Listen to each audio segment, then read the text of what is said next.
Welcome to the 5% Club podcast, the space where ambitious leaders go to master their careers and their lives. I'm ShaylaMKing, a former C-suite executive turned performance and happiness coach. And this is the podcast for leaders who want it all. The promotions, the paychecks, and luxurious amounts of time for what matters most. Each week, I'll teach you how to work less, make more, and design a life you love. Let's go. Ellie, welcome to the 5% Club podcast. Thank you so much for having me. I'm excited to be here today. Yeah, so we are starting a new series, and you are the first client being interviewed. So thanks for joining us here and telling everyone about your experience. Will you start with just a quick introduction? I know how amazing you are, but let's give a little background to everyone listening. I am Ellie Phillips. I am based in Omaha, Nebraska. I am currently a director of information security in the software industry. That's who I am. Love it. Okay. And so will you tell me before you started coaching, give us a little bit of an overview. Where were you emotionally, professionally, or personally before we started? So I had just gotten married. I was working in a job that I really enjoyed. However, the compensation that went with what I perceived and felt and knew was the value that I was providing with the organization did not align. And I had expressed frustrations about it, and I was told that I should be grateful for that. And that was really hard for me to accept, and I was super frustrated, honestly, before we started working together, and that kind of led me to have a conversation with you. Will Personally, you tell me real quick, yeah, that you should be grateful? I feel like that yeah. stings. Can you tell me how that felt? Yeah, it did sting because I was grateful. I had started at that organization as an analyst and I had worked my way up to the director level. And I was grateful and I deserved more. And I was told that I shouldn't. I didn't. And that was really hard for me to wrestle with because the kind of imposter syndrome was super triggering for me in that moment. And it was kind of an existential crisis where I was like, shoot, do I not deserve more? What did I do wrong? Like, am I working too hard for my value? What do I need to do about this? And I was a little bit lost, Mm-hmm. to be honest. And I wasn't sure what direction I needed to go. I think we talked about me like rage applying to jobs, which is not effective at all, but A lot of people will relate to yeah, rage applying. right. So yeah, that's kind of where I was at before we started working together. Yeah, and I love the point you made about your inner knowing knew that you deserved more, Hmm. but people around you told you didn't. And I think that is felt especially by women, where we are told that we should be happy with a good enough life and that something is wrong with our ambition and that something is definitely wrong about asking for more money or wanting more money, right? And all of those societal pressures that, don't you know you make more than 90% of women already? Aren't you getting ready to get focused on having children? Shouldn't you be focused on that? This company raised you, right? We brought you up from the bottom, and look what a great career you've had with us. Why don't you just know that you're lucky? And why aren't you just grateful? It's super painful, right? Because it's like being accused that somehow you're doing something morally or ethically wrong, that you're an asshole, that you're a bad person for not being grateful, when you're like, wait, I feel like I am grateful though. And then our inner critic can come in and say, but am I?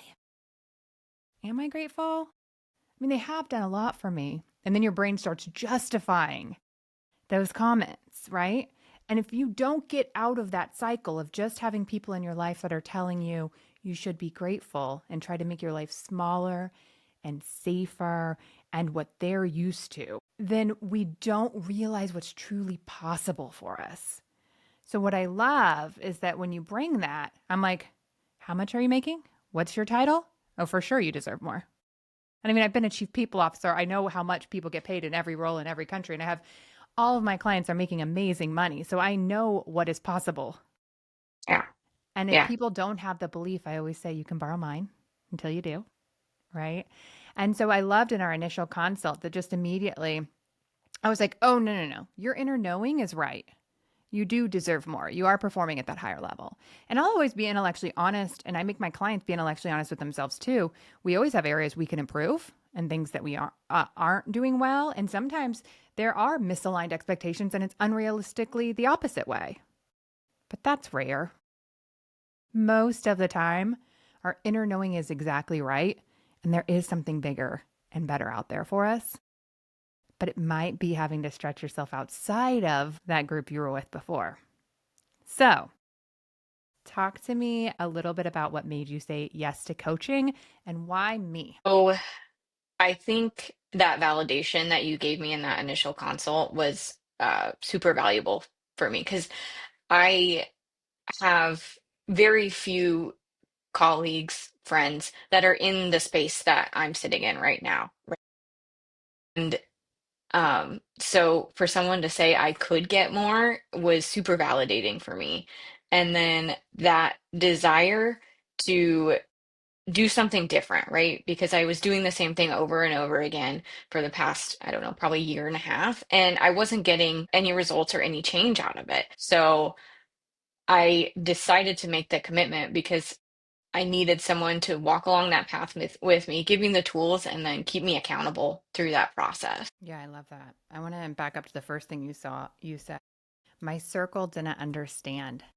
And I think that is so common. It is why I created the community for the 5% Club because so many of us are the highest earner in our friend group, right? Or the first female breadwinner in our family's lineage. I want you to let that sink in. Like, that's crazy. The first female breadwinner in your family's lineage, like ever in history. I at my previous role was making more than my dad had ever made in his entire career. And my dad is the hardest worker that I know, but he had been in the same role for 30 years because back then they had pensions. That's not something that exists anymore. And so while he is a great provider of guidance to me, he's never sat in this role and he's never been a female in this role either. Yeah. I'm tearing up because it's so true. And there are so many women in that circumstance right now where they don't feel like they have anyone who gets it because they're making more than other people have made and they're in a completely different environment than other people have been in. And these people that truly love them and want the best for them don't even have a vision for what's possible for them and don't get it, right? I mean, I think my dad thought I lost my mind when I left Coke Industries, the most like secure job you could have. I was in charge of global mergers and acquisitions. And I'm like, Hmm. I'm going to start a business and I'm going to be a coach. What? What are you talking about? Right. And so many of us have this person in our life that has such good intentions and wants the absolute best for us, but we're just forging a new and different path. And then we don't have anybody that's been there already that can tell us how the hell we're supposed to be doing it. And Yeah, what are we there's worth? And what should we expect? right. There's no playbook for that. There's no playbook. And so that's exactly why I wanted to create this community so we can be surrounded by other women.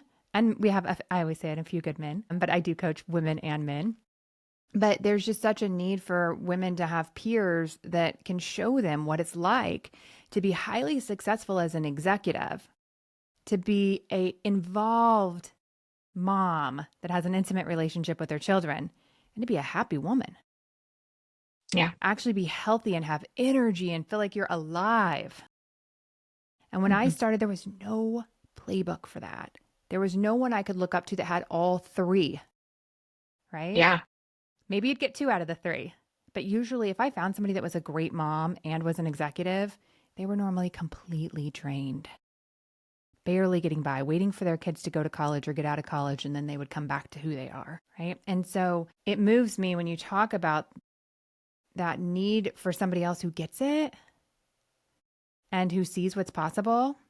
And when you get it, it just simplifies everything because you're like, I feel like this is possible, but everyone around me is telling me it's a bad desire, that I shouldn't want it, that it's not okay, that it's over the top.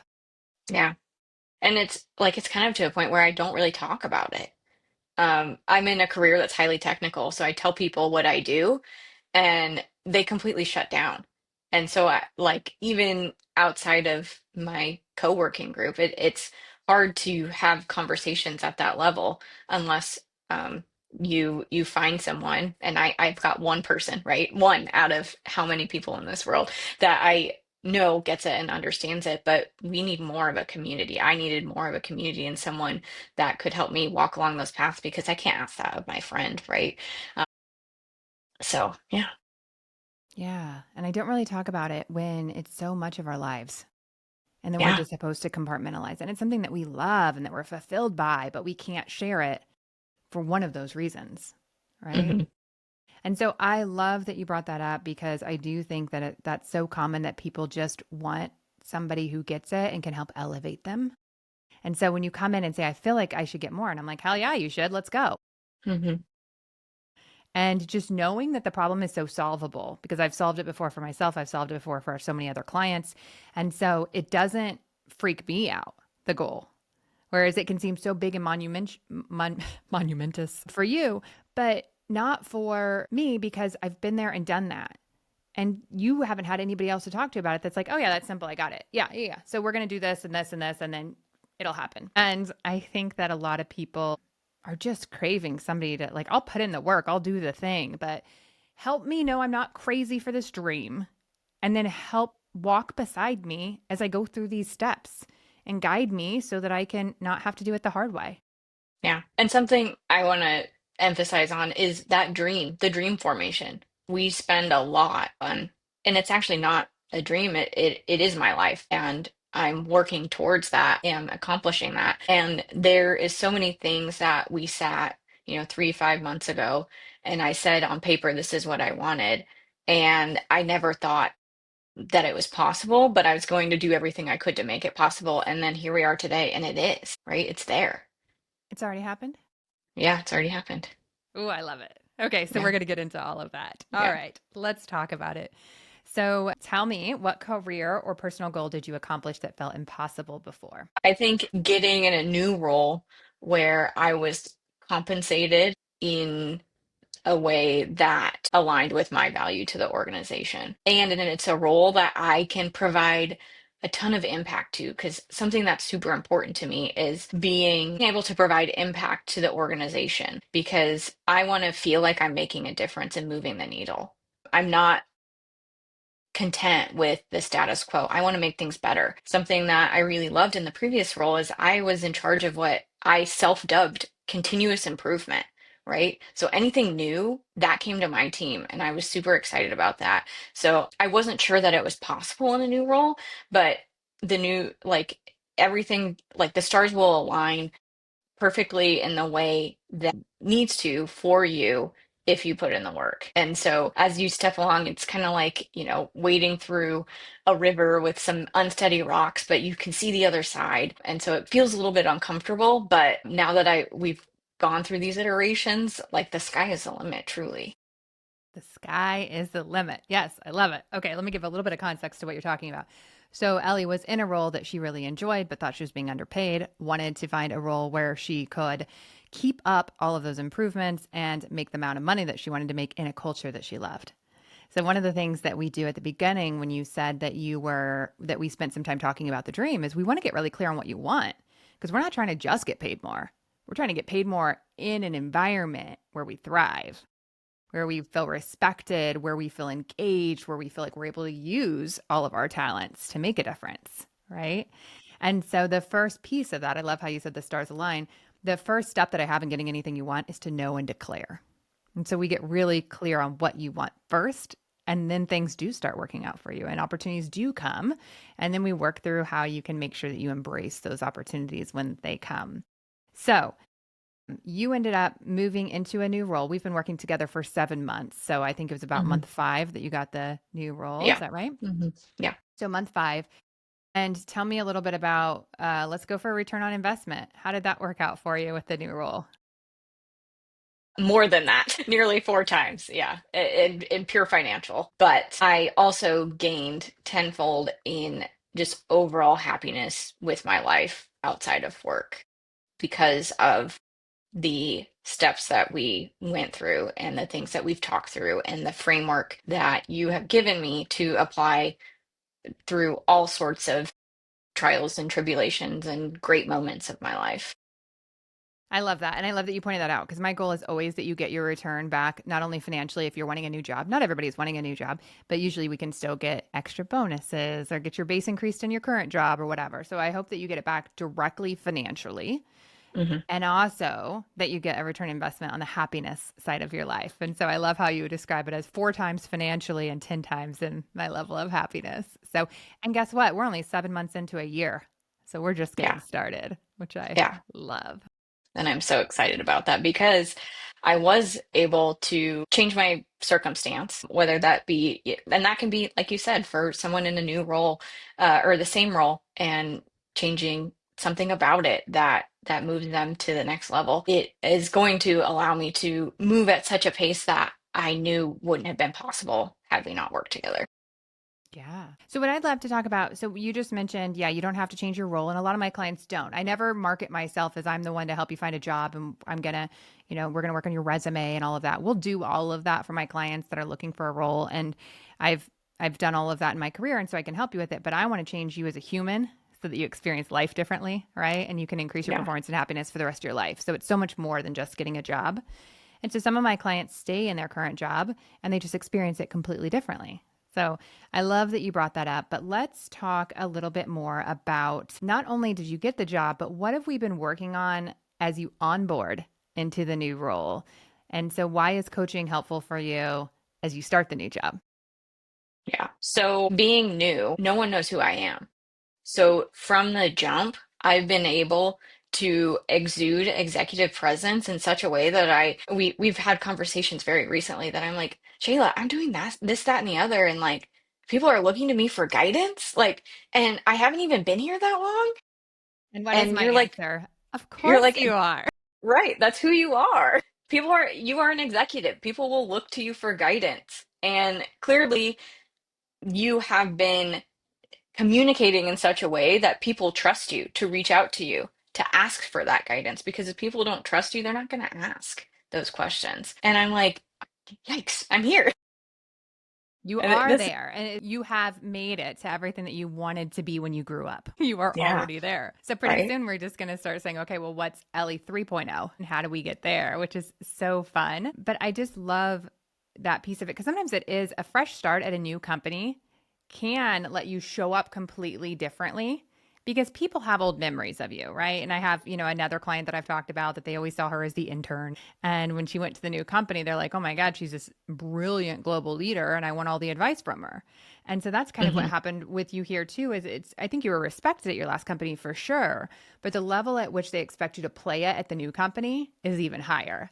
And so they're like, Ellie's an executive, so of course she would lead this, strategize this, come up with this. And you have just been able to embrace that because your thoughts were in alignment with that. Hmm. So, do you want to talk a little bit about how we did executive presence work and how we changed your thoughts so that you could feel comfortable and confident showing up that way? Yeah. So a lot of what we work on is that thought work and the kind of negative, I call her Felicia, That's thoughts. her inner And critic's name. We always name your inner critic. So, Felicia, so we can say bye, Felicia. yeah. And the converse of that, which is actually the truth, right? I am all of those things, but my inner critic kind of comes to light. And then secondarily, it's practicing that executive presence. So you and I did a challenge where I reached out to executives in my network and outside of my network to talk to them about where I was in life and why I was doing this and how I was building my network.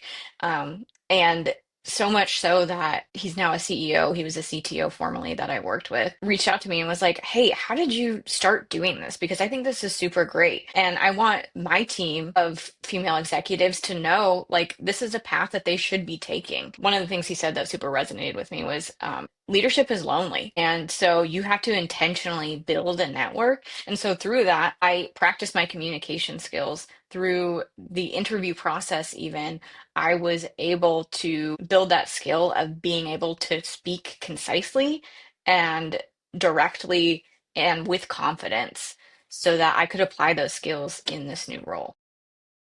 I love it. So, she was reaching out to people to build her network and practice her executive skills. Doing so, she reached out to a CEO that then calls her back and goes, I love what you're doing. please teach me and my team how to do it, which I love. So, inside of one on one coaching, the way that it works, so that everyone knows, is that it's 100% customized to you and what you need. So there's no forced modules or no week one, we're going to cover this. Week two, we're going to cover this. It's all based on where you are right now in your life and career and what you need the most that week. And you get to direct your coaching. So every day when I get on the phone, I say, Ellie, what are we going to work on today? And Ellie chooses the topic for the day, right? That being said, I have a giant toolbox, which is the performance and happiness formula. And from that, we pull the right tool for the right situation.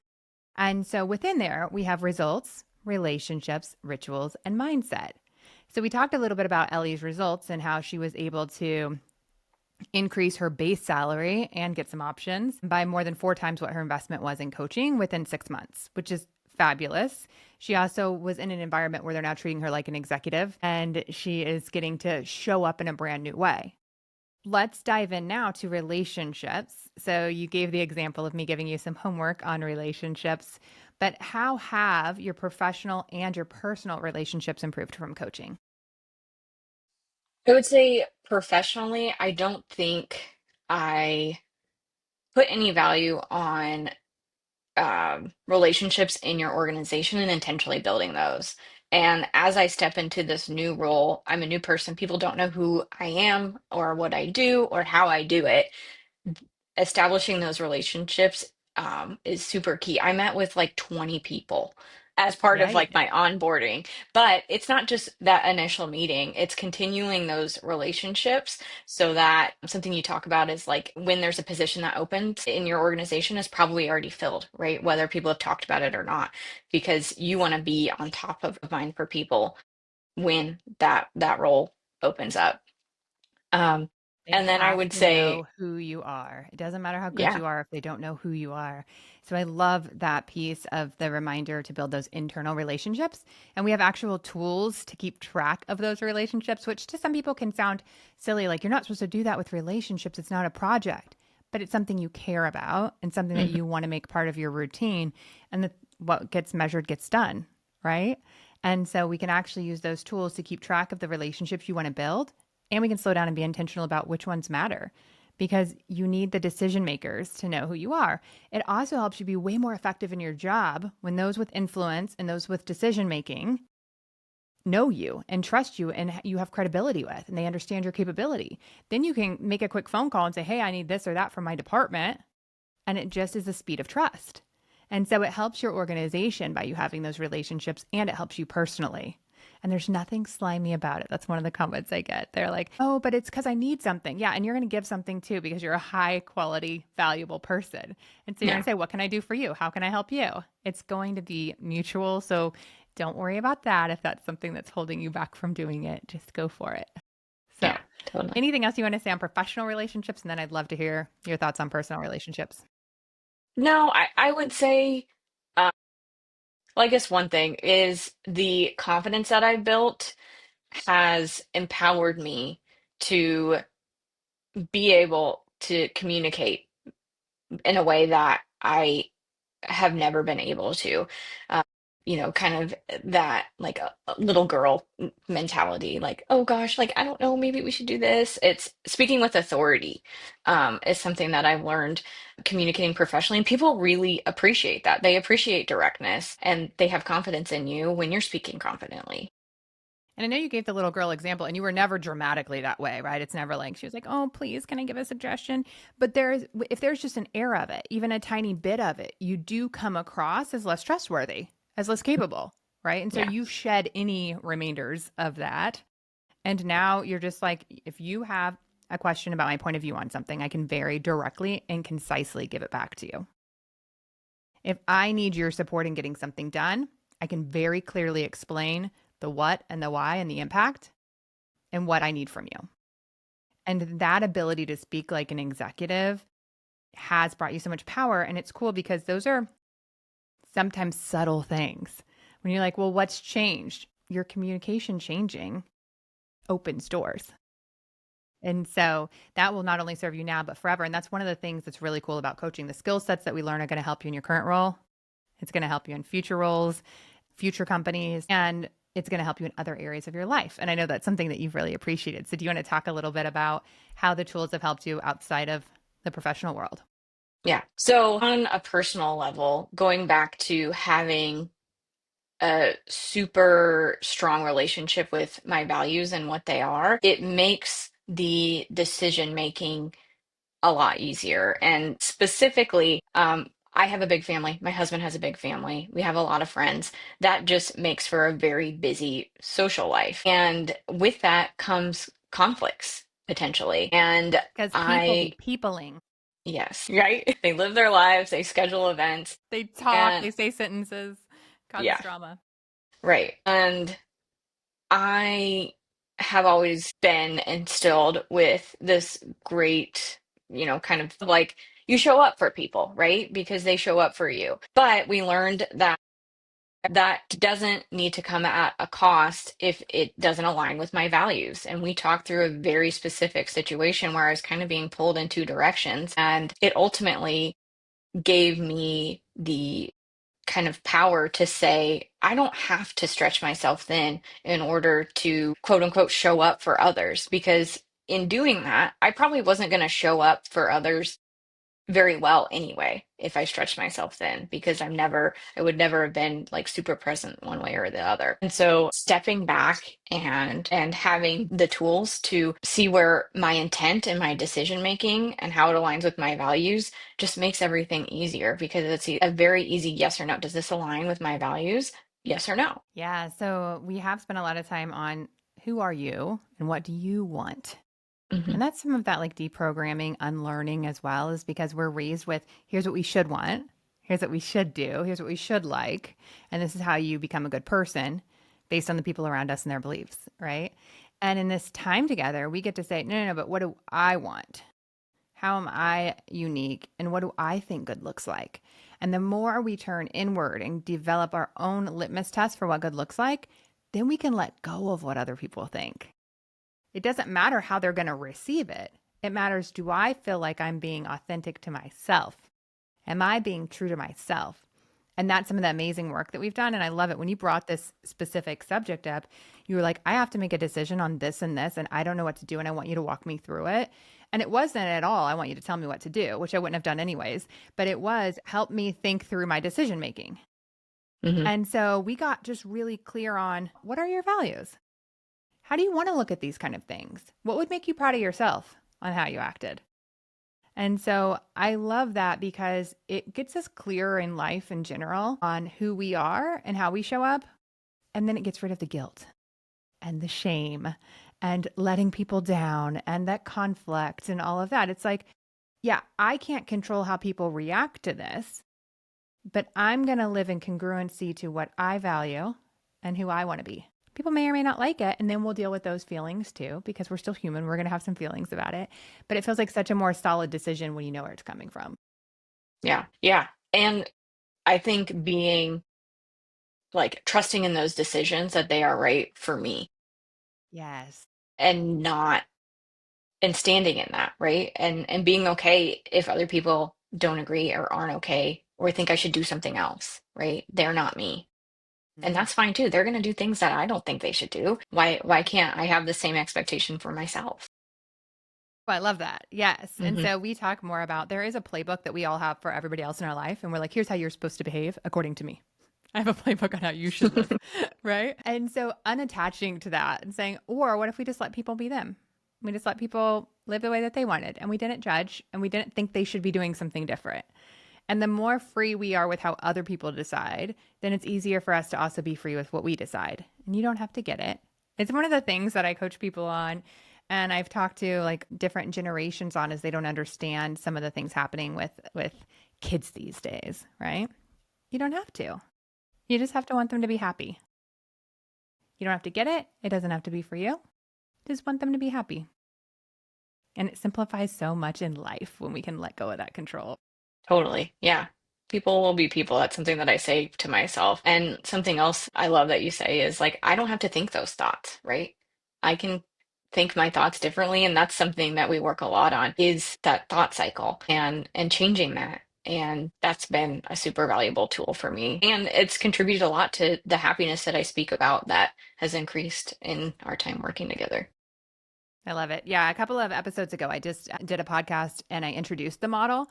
We didn't go too in depth in it. I was teaching a couple of different coaching tools, but that is one of the tools that I think is such a simple tool that can completely change your life. And so basically, what Ellie's talking about is that in any situation, the circumstance is neutral, then we have a thought about it. And if the thought makes us feel like shit, we don't have to think about it anymore. And we can choose a different thought to think about. And so that, of course, is easier said than done. But in coaching, we slow down and say, what is the pain point right now? What is the area of your life that you're feeling crappy about or you don't like the result in? And then let's engineer it and figure out why and what your choice is in it. There's always an element of choice in it, and we focus on what you can do, what you can think, how you can act, etc. So I love that. Okay. So speaking of, that really fell into, mindset. Is there anything else you want to talk about related to mindset? And then we're going to do the last one of rituals. Yeah. So I think even just working on my mindset has moved the needle for me in a big way. So that contributes to my overall executive presence. It lowered my stress level, which I'll talk about in a second. But I was able to center and focus myself through the mindset work in a way that like I wasn't stressed anymore. I brought up a situation where I have a monthly massage membership and I was like, Shayla, I don't think it's related, but I really did know it was related. I have completely forgot to schedule my massage for the past couple months, whereas in the past I like couldn't wait for the next month because I was in so much physical pain from the stress that I was holding on to. Not because like my job was overall stressful, but it was just like the situation was stressful because I didn't know where to go from there, basically. Yeah, and it's the thoughts, right? So we can have a completely different experience in the same situation, even if we think, well, nothing changed. It's still a really high stress situation, but how I'm thinking about it is now different. So how my body is feeling it is now different. Hmm. Yeah, and I'm going through like one of the more stressful things in life, starting a new job. Um, in a highly technical industry, in an a software industry that I've never been in before. And like we say, I've got it. I'm handling it. Yes. It's no And big you show deal. up with, it's no big deal. I love it. Yeah. Okay. Yeah. Yeah. I mean, you're just showing up like, okay, so here's where we're at now. This is what happened this week. How do I want to handle this? How should I be thinking about this or looking at this? I want to make a plan to this. And it's just like things are moving. I got it. What's Yeah. next? Let me be Yeah. thoughtful. But it's not, oh my God, there's so much coming at me right now. I'm drinking through a fire hose and people are handling this and they're already asking me for points of view on this, but I don't even understand this. And da, da, da. Like it's how you are thinking about it and that inner confidence and knowing that you're okay. And that amount of sufficiency is one of the first things that we work on too, is just reminding your brain that you're fine and you're okay. And we're going to figure this out. And that ability to trust yourself and that kind of self love can really put everything else at ease. So you said before you were in so much pain that you're like, I have to get this massage because my body is in pain. And then you're like, I didn't go for a couple months and I didn't even notice. And I'm still all for massages. Like, go get your massage, but not Right. because you beat your body up so much that you have to. Mm. Let's figure out how to avoid that so that then it's an enjoyable relaxation, not a I went to my last percentage that I have in my physical battery. And I will say, like, the process isn't perfect. There was a week where we met, and I was like, Shayla, I feel very overwhelmed right now. And we worked through it. And it was like, it was as simple as I am learning, right? I don't have to know everything. And just that little shift of saying, I'm learning. I am not going to know everything from day one. I am allowed to ask questions. Yes. Which is like, but you don't always feel that way when people are looking to you for guidance and it seems like their expectation is that you know the answer. Yeah. So that's just extra pressure we put on ourselves, right? And that's why I love that we meet every week because then you're able to say, freaking out, here's what's happening. And we're just like, okay, let's just peel it back. Let's take a look at it from further away and let's see why we feel this way and what we want to feel. And so, yeah, in that week, you were being asked for so much and you were still so new. And so all we had to do is say, yeah, but it's not reasonable that you would know all this. Like you're new. How would you Yeah. know it? And so then some of it is just like, right, oh yeah, that was silly. Okay. And then you can just think about it different. But I like that you pointed out this is not like this great upward trajectory where every single week you're like, oh my God, everything's easier, everything's easier, everything's better. Part of the reason that we're together every week is because sometimes shit's going to be hard.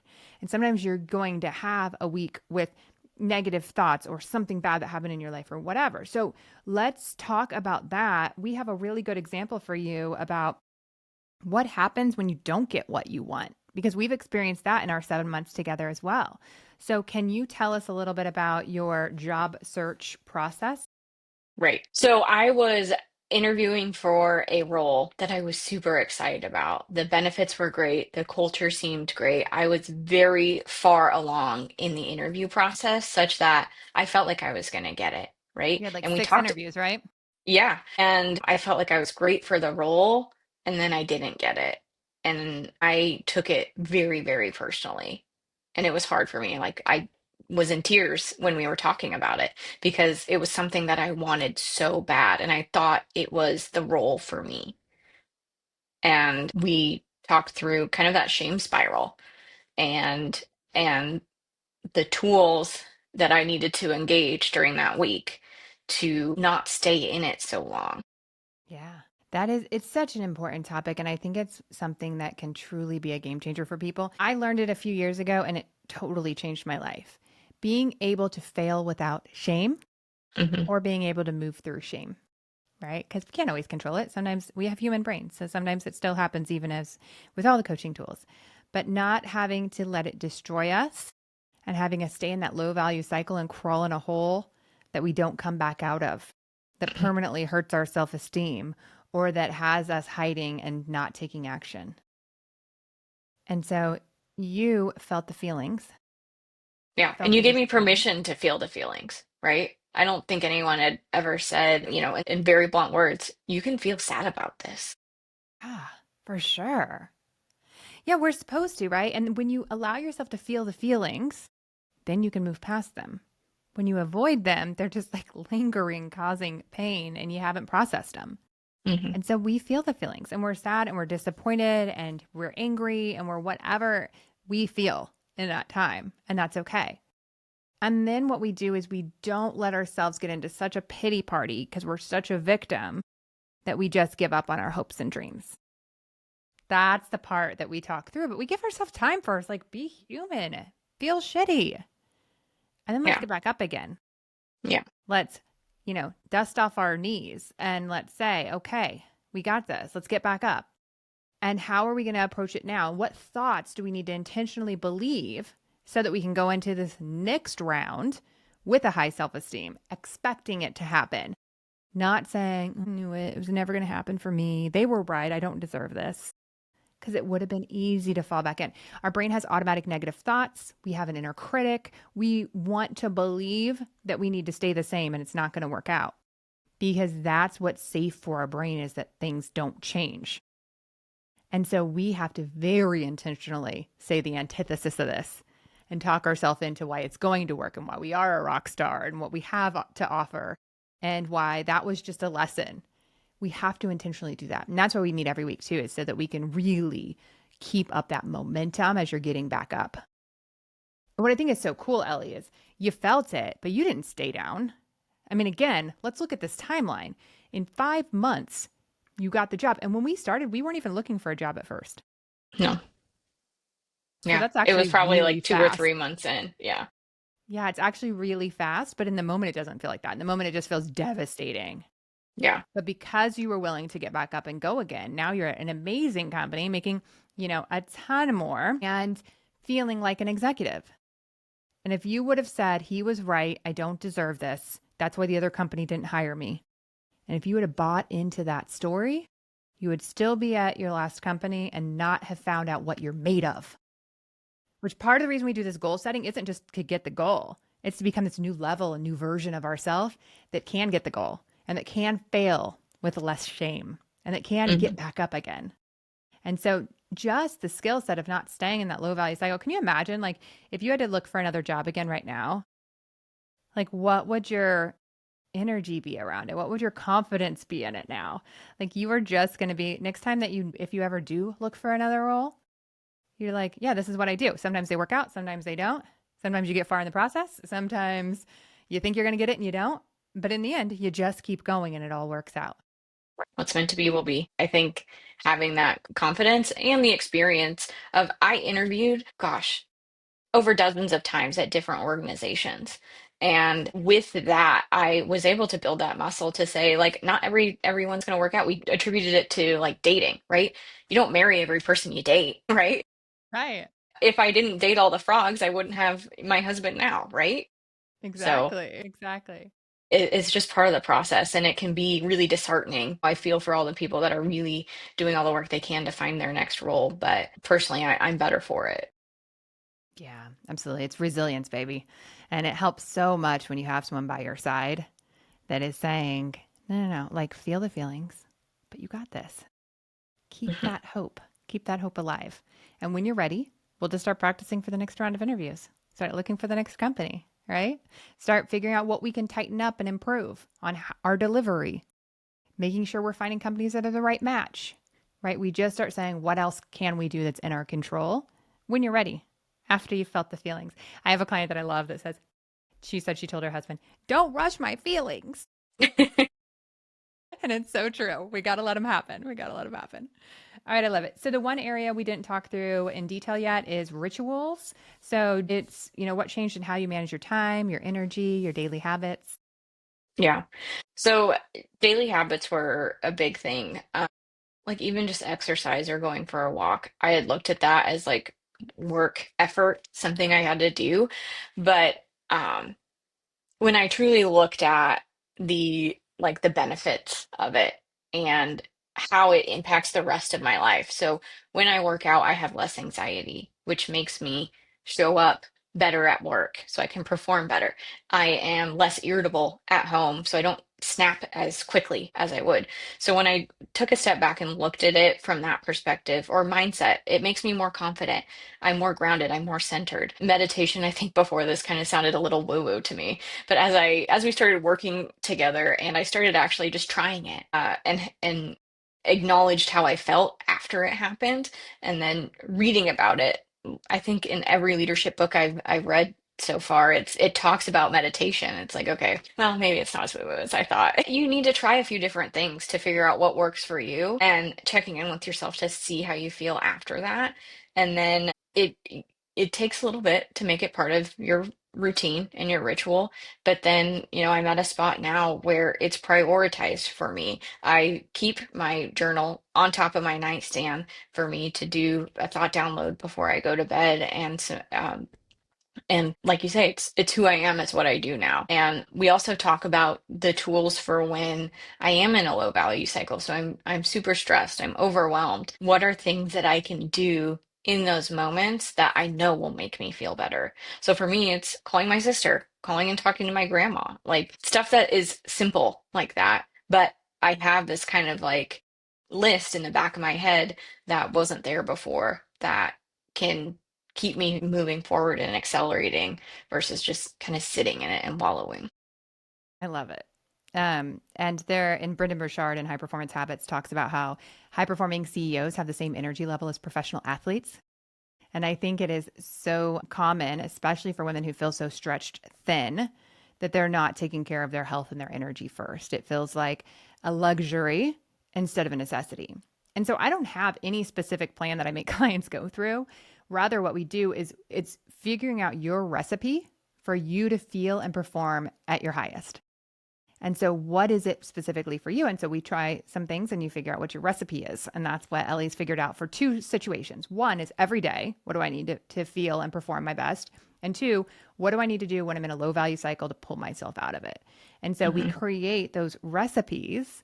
And then it's just part of who you are in your daily life. The other thing that I love, I remember us talking about, is you were talking about working out. And then you were like, at the new company, if I'm able to work out, because you like to work out during your lunch. And so we talked about, I was like, if that's who you are, that's what you do, right? Yeah. And so a lot of times when we just come into a new organization and we say, yeah, here's how I run my schedule, I have it blocked from 12 to 1 every day because that's when I work out. If you're adding value, if you're getting the work done, let's not assume that there's constraints. Let's Hmm. assume that we're going to be able to set our life up the way that we can perform and feel our best. Yeah. And then, there are times where people will schedule something over our lunch. We work through multiple time zones, and that is sometimes the only time that people are available.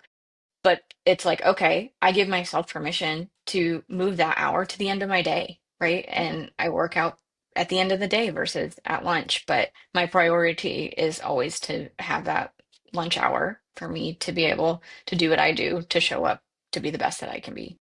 I love that. Yeah, we plan it for what works best for us, but of course we're flexible. I think there's some like rigid work-life balance work that's out there that I just don't believe in. I mean, I've led mergers and acquisitions. I understand that some things are extremely urgent and we're working Hmm. around the world. And so, of course, you do what makes sense for your company.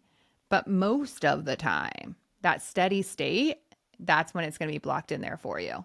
And then you're Yeah. going to adjust when you need to. So, I love that.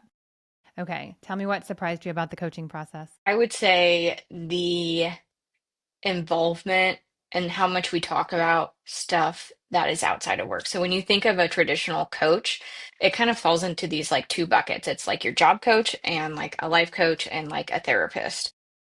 Really, you're kind of all three for me. But it's brilliant because it's also related. You can't show up 100% at work and be a good wife, a good mom, right? You can't not show up at work and be 100, like you can't give it all everywhere. And so what we really focus on is let's go back to the basics. Let's have this framework and we can talk about anything that you want to talk about. And then you bring it back to, okay, so here is a tool in your toolbox that you can bring out in a situation that's completely different from this, but has the same concept. Yeah, I love it. And that's really important to me as a coach that I'm a coach for executives for their entire life, for their career, for their personal life. We can talk about health.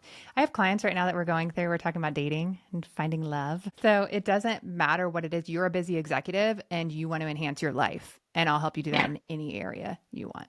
So love that. Because Was there a it's moment? like, why do we do this if we don't have a great life as part of it, right? Why do we work so hard and try to achieve so much? And unless we have the life that aligns with it, no one wants to come home and have an empty life. Yes. And that is why we call it the 5% club, right? Because everyone always says they want to be in the top 10% of performers and of earners, but half the people at the top are miserable. And so Hmm. we're doing it differently. We are going to be happy. That's why I'm the performance and happiness coach. Because who cares if we have career success if we're drained at the end of the day, if we Hmm. don't feel alive, if we forgot who we are, if we get it all, right? Okay. So what does being a 5%er mean to you? It means having a happy, fulfilled life that is grounded in clarity and in my values and is giving me the tools to accelerate my life into a trajectory that I didn't even know was possible. I love that. I love that. How do you think you see yourself differently now than you did before? Um, I see more potential in myself. I see more potential in my life than I ever thought possible. And I see that there is work to be done to be better, but I know I can get there. And like I said earlier, the sky is the limit. Love that. I love that. Okay. What's one moment you felt genuinely proud of yourself? There was a specific moment in my interview process where I had communicated my comp range to the recruiter, and her response was, "Wow, that's really high." And I said, I completely understand if what my expectations are don't align with your budget. And then Yes. it kind of spiraled into this conversation on her end. And I was like, I totally hear you, but I knew in the back of my mind, well, one, Shayla said that I just am worth this much money. And two, this conversation really isn't about me. It's about how she feels about what the amount of money I'm asking for, which was more about her than about me. And it was just like, not that deep. And that's something that we talked about. It's like it really wasn't that deep.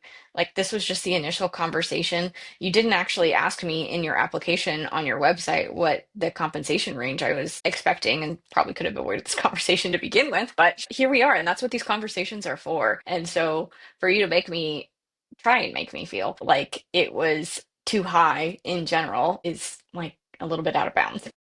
Yeah, no, I love it because it's not that deep, right? It's just a want mismatch. What you're looking for and what I'm looking for just don't match up. No problem. Right. And I Right. think I'm not, previously, with the conversations that I had had and where I was before we started, that would have potentially triggered a shame spiral, and I would have accepted less potentially. Yeah, and that's all because our brain loves congruency. And so if we hold on to the thought that maybe we're not worth this, we will look for all the evidence that points that way. But if we hold on to the thought that of course we are, then that's just going to bounce off. Like that's not applicable. Like, great, that's what you're looking for. Yeah, probably aren't a match. It doesn't have to affect my peace at all. And it sure doesn't affect my value. And so holding on to your value and having that self-love, I think is a huge underlying piece of it. And it just comes inherently through the mindset work that we do. So I love it. Um, Ellie, is there anything else we haven't covered yet that you want to make sure that we talk about? I guess there's a few things that I want to like highlight. Yeah.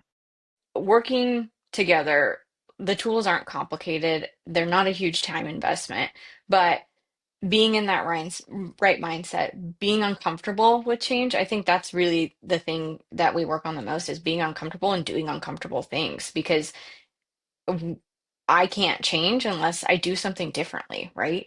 And so being prepared for that is super important, I would say. And because I was willing to go all in and invest the tools and do the things that you give me to work on, I was able to accelerate at a pace that I would have never been able to do had we not worked together. And so yeah, those are the two big things that I wanted to highlight. I love that. I One of my favorite quotes is not every athlete has a coach, but every Olympian does. And that's Mhm. really how I see my clients. Like my clients are amazing and all we're doing is accelerating that growth and helping you with your belief and getting there faster. You are an extraordinary leader, an extraordinary woman, and a very value filled person. And it has been an absolute joy to be your coach. Well, it's been great being your client. Like I've mentioned, I've seen so much value through the work that we've done together, and I'm so excited for what's coming next. Yeah, we got another 5 months together. I'm Yeah, we excited do. for it. Okay, so just say for future clients, what would you say to someone that's on the fence about working with me? I would say, let this be your sign to make the jump. The proof is in the pudding. You talk about your clients as part of your podcast, but I am in the flesh right here telling you that it does work if you put in the work and making the investment, you will see that ROI four and tenfold in my case. Fourfold financially, tenfold happiness. Yep. I love it. Okay, let's end on this. How would you describe the experience in one sentence? I would describe the experience as unexpected in the best way possible that has given me the life that I never thought possible. And with that, that is my entire life's dream is to Yeah. help people have the life they never thought possible and to be able to really fill their potential and be like blow their own damn mind. So Totally. glad that's what you've been able to do. Thank you so much, Ellie, for taking the time and being with us here on the 5% Club podcast today. Thanks so much for having me. All right, see you. Thanks for joining me in the 5% Club today. If you're ready to work less, make more, and design a life you love, go to ShaylaMKing.com to join the 5% Club waitlist. Each Monday, I'll send you something you can implement immediately, and you'll be the first to know when applications open for the Performance and Happiness Lab, my group training program designed to accelerate you into a happy, confident executive who loves their whole life. See you there.